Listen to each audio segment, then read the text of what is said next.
திருச்சிற்றம்பலம். நேசம் நிறைந்த உள்ளத்தால் நீளம் நிறைந்த மணிகண்டத்து ஈசனடியார் பெருமையினை எல்லா உயிரும் தொலையெடுத்து தேசம் உய்ய திருத்தொண்ட தொகை மண்பணித்த திருவாளன் வாசமலர் மென்கலல் வணங்க வந்த பிறப்பை வணங்குவாம். தில்லைவாழ் அந்தனரை முதலாக சீர்படைத்த தொல்லையதாம் திருத்தொண்டர் தொகையடியார் பதம் போற்றி ஒல்லையவர் புராணக்கதை உலகறிய விரித்துரைத்த செல்வமளி குன்றத்தூர் செக்கிலாரடி போற்றி. குருவர்களாலும் திருவர்களாலும் திருஞான சம்பந்த பெருமானுடைய அருள் வரலாற்றை நாம் தொடர் சிந்தனையாக சிந்தித்து கொண்டு வந்தோம். அந்த வகையிலே நாம் இன்று சிந்திக்கக்கூடியது பாண்டிய மன்னனுக்கு சமணர்கள் அடியார் பெருமக்கள் தங்கியிருந்த மடத்துக்கு நெருப்பு வைத்த அந்த நெருப்பை பையவே சென்று பாண்டியர்க்கு ஆகவே என்று சம்பந்த பிள்ளையார் அனுப்ப அந்த வெப்பு நோய் மன்னனை சென்று பற்றியது. சமணருக்கு துணை செய்த இருள் தொலைய கீழ்கடலில் எழுந்தான் சூரியன். பாதகர் செய்த தீமையை குலச்சிறையாரிடம் கேட்ட மாதேவியார் உள்ளம் குலைந்தார். தூயவரை தீயவர் நாட்டுக்கு வரவழைத்தது நாம் செய்த தவறு என்று மிக வருத்தமுட்டு அந்த தீ மடத்திற்கு தீமை எதுவும் நேரவில்லை செய்யவில்லை என்பதை கேள்விற்று கொஞ்சம் மனம் தேறினார் பாண்டிமாதேவி. வேந்தனுக்கு வெப்புநோய் வந்ததை கேட்டு துணுக்குற்ற தேவியார் அரசனிடம் விரைந்து சென்றார். குலச்சிறையாரும் கொற்றவனிடம் சென்றார். வெப்பு நோயால் வேந்தனுடன் நடுக்குற்றான். அந்த வெம்மையால் அருகில் நின்றவரது உடம்பு காந்தியது, அனல் பெருகியது, ஆவி கருகியது, உணர்வு பொன்றியது. ஒருவரும் நெருங்க முடியாது விலகினார்கள். இளம் வாழை இலை குருத்துக்களையும் இளந்தளிர்களையும் அருகில் வைத்தனர். அவைகளும் வெந்து தணிந்தன. மருத்துவர்கள் திரண்டு வந்து தாம் கற்ற கலைகளின் சிகிச்சை அனைத்தும் செய்தும் பலனளிக்கவில்லை. மன்னன் மதிமயங்கினான். சமணர்கள் இது நாம் இரவில் செய்த செயலின் விளைவு போலும் என்று மருண்டு அரசனிடம் சென்ற நோயின் மூலம் தெரியாத சமணர்கள் மயிர்பீலியை கொண்டு தாம் கற்ற மந்திரத்தை உச்சரித்து மன்னவன் உடலை தடவினார்கள். பீலியும் அதைச் சேர்ந்த பிரம்பும் சாம்பலாயின. அதை கண்ட சமணர்கள் தம் கமண்டலங்களில் உள்ள நீரை அள்ளி மன்னன் மீது தெளித்தார்கள். நெருப்பில் நெய்விட்டது போல அது வெப்பத்தை மேலும் அதிகரிக்கச் செய்தது. அனல் கொழுந்துகள் பறந்தன. மன்னன் முன்னையிலும் பன்மடங்கு துன்புற்றான். ஒருவரும் இங்கு நில்லாமல் விலகி போங்கள் என்று சமணர்களை நோக்கி கூறினான். பாண்டிமாதேவியார் பயந்து மந்திரியாரை நோக்கி, நம்மை உய்விக்க எழுந்தருளிய முத்தமிழ் வித்தகர்பாள், இரவு சவணர்கள் செய்த தீங்கு இவ்வாறு மூண்டது போலும் என்றார். அன்னையே, பிரமரித்த புனிதருடைய அடியவருக்கு அறிவிலிகள் செய்த அபராதமே இதற்கு காரணம். தீமை செய்த இவர்கள் இதனை தீர்க்க முற்பட்டால் நோய் கூடுமேயன்றி குறையாது என்று அமைச்சர் கூறினார். மங்கையர்க்கரசியாரும் மந்திரியாரும் அரசரை நோக்கி, அண்ணலே, சீர்காழி பிள்ளையார் மதுரை மாநகருக்கு வந்துள்ளார். அவருக்கு அருகர் செய்த அனுசிதமே இந்த வெப்பு நோய்க்கு காரணமாகும். அவர் அருளினாலே இது அகலும். தீய இப்பிணியை என்று பவப்பிணியும் தீரும் என்று கூறினார்கள். மெய்யுணர்வளிக்கும் அவ்விருவரும் கூற திருஞான சம்பந்தர் என்ற திருமந்திரம் பாண்டியன் திருச்செவியில் சென்று சேர்ந்தது. அந்த திருஞான சம்பந்தர் என்ற அந்த மந்திரத்தை கெட்ட மாத்திரத்திலே சிறிது அயற்சி நீங்கியது. மானமில்லா சமணர் செயலே நோய்க்கு காரணம் என்று எண்ணிய மன்னன் சைவ நீதி மறையச் சிறுவர் வந்து அருள் செய்து இந்த நோயை அகலுமேல் உண்மையை நான் அறிவேன், அன்றியும் எனது வெப்பு நோயை நீக்கியவர் பக்கம் சேர்வேன் என்று அவரை இங்கு அழைத்து வாருங்கள் என்றான். திருஞான சம்பந்தரை அழைத்து வர அமைச்சரும் அம்மையாரும் புறப்பட்டார்கள். பெண்மணிகள் சூழ பாண்டிமாதேவியார் பல்லக்கில் சென்றார். அவர்கள் திருமணம் சென்று சம்பந்தரை சந்தித்தார்கள். ஞானத்தின் திருவுருவை நான்மறையின் தனித்துணையை வானத்தின் மிசையன்றி மண்ணில் வரு மறைக்கொழுந்தை தேனக்க மலர்கொன்றை செஞ்சடையார் சீர்தொடுக்கும் காணத்தின் எழுபிறப்பை கண்களிப்ப கண்டார்கள். கண்டவுடன் சமணர்கள் செய்த கொடும் செயலை நினைந்தார்கள். கண்களில் அருவி போல கண்ணீர் பெருகியது. உரை குளறியது. உடல் நடுங்கியது. புவியில் விழுந்து புரண்டனர். துன்பக்கடலில் வீழ்ந்தோர் ஒருவரை கண்டு பிடித்தது போல சம்பந்தரது சரணார விந்தங்களை பற்றி கிடந்தார்கள்.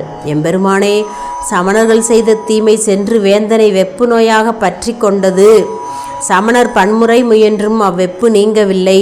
தேவரீர் எழுந்தருளி வந்து மன்னவரின் உடற்பிணியையும் உயிர்ப்பிணியையும் அகற்றி எம்மையும் உய்வித்து அருள வேண்டும் என்று விண்ணப்பம் செய்து கொண்டார்கள். அஞ்ச வேண்டா, எம்பெருமான் திருவருளால் சமணரை வாதில் வென்று வேந்தனுக்கு வெந்நீர் அணிவிப்பேன் என்று சம்பந்தர் அருளி செய்தார். அதை கேட்டு பெரும் பேறு பெற்றோம் என்று இருவரும் மகிழ்ந்தார்கள். திருஞான சம்பந்தர் திருத்தொண்டர் கூட்டத்துடன் புறப்பட்டு திருக்கோயிலுக்கு சென்றார். யான் வாது செய்ய திருவுள்ளம்தானோ என்று எம்பெருமானிடம் விண்ணப்பம் செய்து திருப்பதிகம் பாடினார். பின் இறைவருடைய திருவருளை பெற்று சிவிகை மீது ஏறி அருளினார். பாண்டிமாதேவி பல்லக்கின் பின்னே வந்தார். குலச்சிறையார் தொண்டர் குலாத்துடன் முன்னே சென்றார். சம்பந்தர் காவலன் அரண்மனைக்கு அருகில் வந்தார். ஆளுடைய பிள்ளையாரின் வரவை பற்றி அமைச்சர் முன்னே சென்று அரசனிடம் தெரிவித்தார். அப்பொழுது அரசன் துன்பம் சிறிது நீங்கியது. நவரத்தினங்கள் இழைத்த சிறந்த ஆசனம் ஒன்றை தலைமாட்டில் இடுமாறு பணித்த மன்னர் அவரை எதிர்கொண்டு அழைத்து வாரும் என்று அமைச்சரிடம் கூறினார். அரசரின் செயலைக் கண்டு அங்கிருந்த சமணர்கள் வருந்தினார்கள். வேந்தர் பெருமானே, இது நமது சமயத்தை காக்கும் தன்மை இதுதானோ? நோயை தீர்க்குமாறு அவருக்கும் எங்களுக்கும் கட்டளையிடுங்கள். நோய் அவரால் தீர்ந்தாலும் எங்களால் தீர்ந்ததாகவே கூறுங்கள். அப்பொழுதுதான் நமது சமயம் நிலைவரும் என்றார்கள். ஆனால் மன்னவரோ, நான் அவ்வாறு வஞ்சனையாக போய் புகழ மாட்டேன் என்று கூறினார். திருஞான சம்பந்தர் அரண்மனை வாயிலில் சிவிகையை விட்டு இறங்கினார். அமைச்சர் முன்னும் அம்மையார் பின்னும் வர அழகின் சிகரம் போல எய்தினார். அவரை நோக்கிய மன்னன் மணிபீடத்தை காட்டினான். சம்பந்தர் அப்பீடத்தில் அமர்ந்து அருளினார். சிவஞான மூர்த்தியின் பார்வையால் வெப்பு நோய் சிறிது நீங்கியது. அண்ணலை நோக்கிய மன்னர் சம்பந்தருடைய பிறப்பிடம் முதலியவற்றை அவரிடம் வினவினார். ஆளுடைய பிள்ளையாரும் உரியபடி பகர்ந்தார்.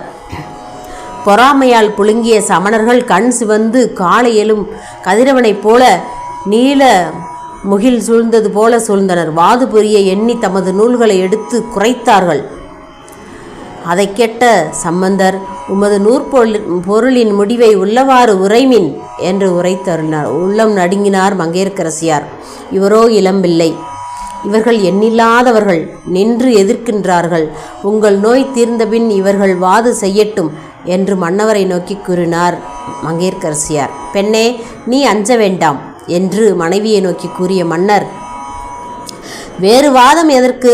எனக்குற்ற வெப்பு நோயை அருகர்களாகிய நீரும் சிவபெருமான் அடியாரும் தீர்க்க முயலுங்கள். வெற்றியை பொறுத்து இந்த இருதரத்தின் தெய்வத்தன்மையை யாம் தெளிவோம் என்றான். சம்பந்தர் மங்கையர்க்கரசியாரை நோக்கி, அம்மே, எம்மை பாலன் என்று நீ அஞ்ச வேண்டாம். நிலையில்லாத சமணருக்கு என்றும் நான் எளியே நல்லேன் என்று தோன்ற திருப்பதிகம் பாடி அருளினார். வேந்தே, உமது உடம்பில் இடப்பாகத்தில் உள்ள நோயை நாங்கள் மந்திரித்து தீர்ப்போம் என்று சமணர்கள் கூறினார்கள். தமது மந்திரத்தை கூறி மயிர்பீலியை கொண்டு தடவினார்கள். வெப்பு நோய் மென்மேலும் வளர்ந்து வருந்ததை அன்றி குறையவில்லை.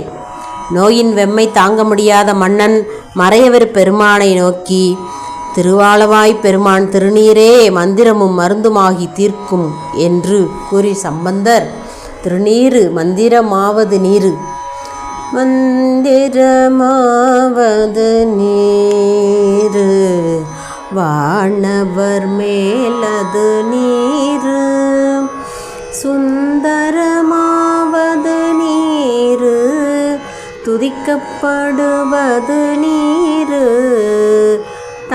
தந்திரமாவது நீரு சமயத்தில் உள்ளது நீரு செந்துவர் வாய்வுமை பங்கன் திரு ஆளவாயான் திருநீரே என்ற திருநீற்று திருப்பதிகம் பாடி திருவாளன் திருநீற்றை மன்னவனின் வலது பக்கத்தில் பூசினார். உடனே வெப்பு நோய் நீங்கி பூம்புணல் போல குளிர்ந்தது. இடப்புறத்தில் மிக்க அனல் எழுந்து இருபுறத்து வெப்பும் ஒருபுறமாகி வாட்டியது. சமணர்களின் உடம்பும் குன்றியது. அவர்கள் தருக்கு குன்றியது. பீலி தீர்ந்தது. சதுரத்தன்மை மாய்ந்தது. நஞ்சு ஒரு புறமும் அமுதம் ஒரு புறமும் நின்றது போல எனது உடம்பில் துன்பமும் இன்பமும் ஒருங்கே நின்றன. வஞ்சக அருகரே, வாதில் தோற்றுவிட்டீர்கள், என்னை விட்டு விலகிப்போங்கள் என்று சமணர்களை நோக்கி உரைத்த மன்னர் சம்பந்தரை நோக்கி, பெருமானே, இடதுபுறத்தில் என்னை வாட்டும் வெப்பு நோயை விலக்கி ஆட்கொள்ள வேண்டும் என்று கூறி தொழுதான். சம்பந்தர் கருணையுடன் திருநீர் கொண்டு ஒருமுறை தடவினார். பிணி நீங்கி மன்னன் உய்ந்தான். மந்திரியாரும் தேவியாரும் பெருமானின் திருவடிகளில் வீழ்ந்து பெருமை பெற்றோம், இன்றே யாம் பிறந்தோம், பிறவாத மேன்மையை மன்னர் பிரான் பெற்றார் என்று கூறி மகிழ்ந்தார்கள். வெப்பு நோய் நீங்கி மன்னன் சமணர்களின் முன்னிலையில் சம்பந்தர் திருவடி மீது வீழ்ந்து அடியேன் உய்ந்தேன் என்று கூறினார்.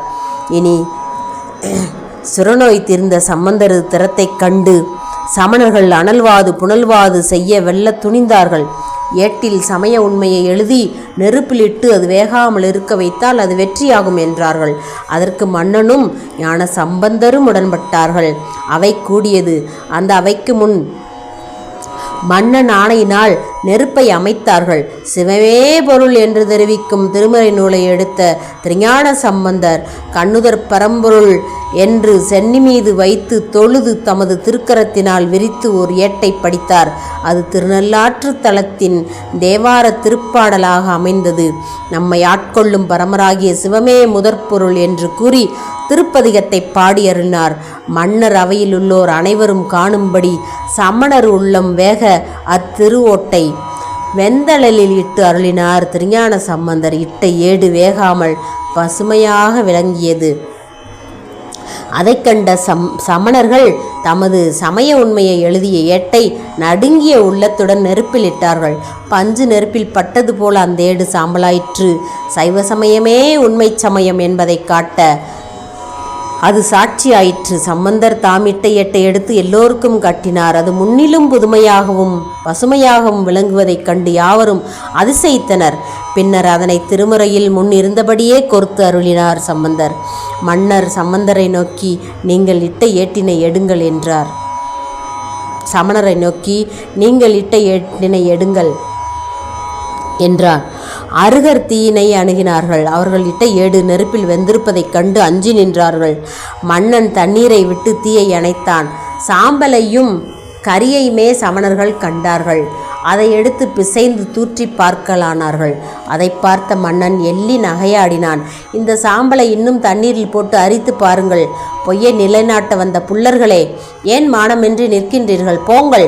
வெப்பு நோய் தீர்க்க முடியாமல் தோற்றீர்கள். இப்போது அனல்வாது செய்து தோற்றீர்கள். இன்னும் நீங்கள் தோல்வியை ஒப்புக்கொள்ளவில்லையா என்று கேட்டான்.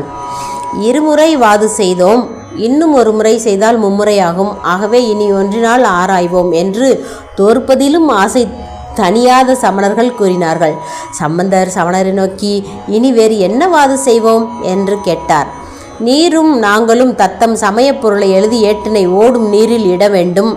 இட்ட ஏடு நீர் போன வழியே ஓடாது, நீரோட்டத்தை எதிர்த்து நிற்குமேயானால் அச்சமயமே உண்மை சமயம் என்று சமணர்கள் கூறினார்கள். நல்லது, அவ்வாறே செய்வோம் என்று சம்பந்தர் கூறி அருளினார். இந்த வாதில் தோற்றால் தோற்றவர் என்ன செய்வது என்று குலச்சிறையார் கேட்டார். கோபமும் பொறாமையும் கொண்ட சமணர்கள், வாதில் நாங்கள் அழிவோமாயின் எம்மை இந்த மன்னன் கழுவின் ஏற்றட்டும் என்று கூறினார்கள். சம்பந்தர் பீடத்தினின்று இறங்கி அழகிய முத்துச்சிவிகையில் ஏறி வைகை கரைக்கு சென்றார். மன்னன் புரவி மீது ஏறி சென்றார். உண்மை உணராத சமணர்கள் மயக்கத்தின் மீது ஏறி சென்றார்கள். இவ்வாறு திருஞான சம்பந்தர் திருவீதியில் எழுந்தருளி வர கண்ட பெண்மணிகளும் ஆடவர்களும் வேந்தன் வெப்பு நோய் தீர்த்த சுந்தரமூர்த்தி இவர் என்று பலவாறு பேசினார்கள். எல்லோரும் வைகை ஆற்றை அடைந்தார்கள். பிள்ளையாரும் அருகரும் ஏடுகளை நீரில் இடுக என்று மன்னவர் கூறினார். சமணர் ஏட்டினை மந்திரமாகிய அஸ்தினாத்தி என்று எழுதி ஏட்டினை ஓடும் நீரில் விடுத்தார்கள். அது விரைந்து கடலில் அடிச் சென்றது. ஆற்றிலே ஓடும் ஏற்றை தொடர்ந்து அருகரும் ஓடினார்கள். அந்த ஏடு அவர்கள் கைக்கே அன்றி கண்ணுக்கும் எட்டாமல் அவர்களை காட்டாற்றில் விட்டு சென்றது. அருகர்கள் அஞ்சி மீண்டும் வந்து நின்றார்கள். திருஞான சம்பந்தர் திருக்கரத்தால் தீண்டப்பெற்று புண்ணிய திருநீர் பூச பெற்று பாண்டியன் பண்டை வினை முழுதும் நீங்க பெற்று முதல்வனை அறியும் தன்மை எய்தினான். ஆதலினாலே திருஞான சம்பந்தர் வேந்தனையும் வாழ்த்தி திருப்பாசுரம் பாடியருளினார். வாழ்க அந்தணர் வனவராணினும் வீழ்க தன் பூணல் வேந்தனும் ஓங்குக ஆழ்கது தீயதெல்லாம் அரண்நாமமே சூழ்க வையகமும் துயர் தீர்கவே. இத்திருப்பதிகத்தை பாடியருளிய பலரும் அந்த ஏட்டினை எழுதி தமது திருக்கரத்தால் வைகை ஆற்றில் இட்டு அருளினார். மாதவர் மனம் பிறவியாற்றில் எதிரே வருவது போல சம்பந்தர் ஈட்டை திரு ஏடு வைகை ஆற்றின் நீரை கிழித்து கொண்டு பிரவாகத்துக்கு எதிராக முன்னே சென்றது. எல்லா பொருளும் சிவமே என்று எழுதும் ஏட்டில் வேந்தனும் ஓங்குக என்று பாடி அருளியதால் திருவளர் மார்பன் அனபாய சோழனுடைய சிறந்த வளையாத செங்கோலை போல கூன்பாண்டியனுடைய கூன் நிமிர்ந்தது. ஏடு எதிரேறி சென்றபோது இமையவர் மலர் மாறி பொழிந்தார்கள். அரசன் அற்புதமுற்று நின்றான். சமணர்கள் அஞ்சி அஞ்சலி செய்து நின்றார்கள். காற்றிலும் கூடிய வேக குதிரை மீது ஏறி குலச்சிறையார் ஏட்டினை எடுக்கச் சென்றார்.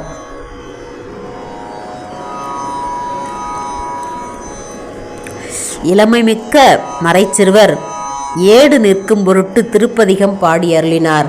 சிவபெருமான் திருக்கோயிலின் புறத்தே நீர் நடுவே சென்று அத்திரு ஏட்டினை எடுத்துக்கொண்டார். நீதி வலுவாத மன்னன் மந்திரியாரை நோக்கி, வாதில் தோற்ற இச்சமணர்கள் முன்னம் சம்பந்தர் அடியார் குலாத்துடன் தங்கியிருந்த திருமடத்தில் தீங்கிழைத்தார்கள்.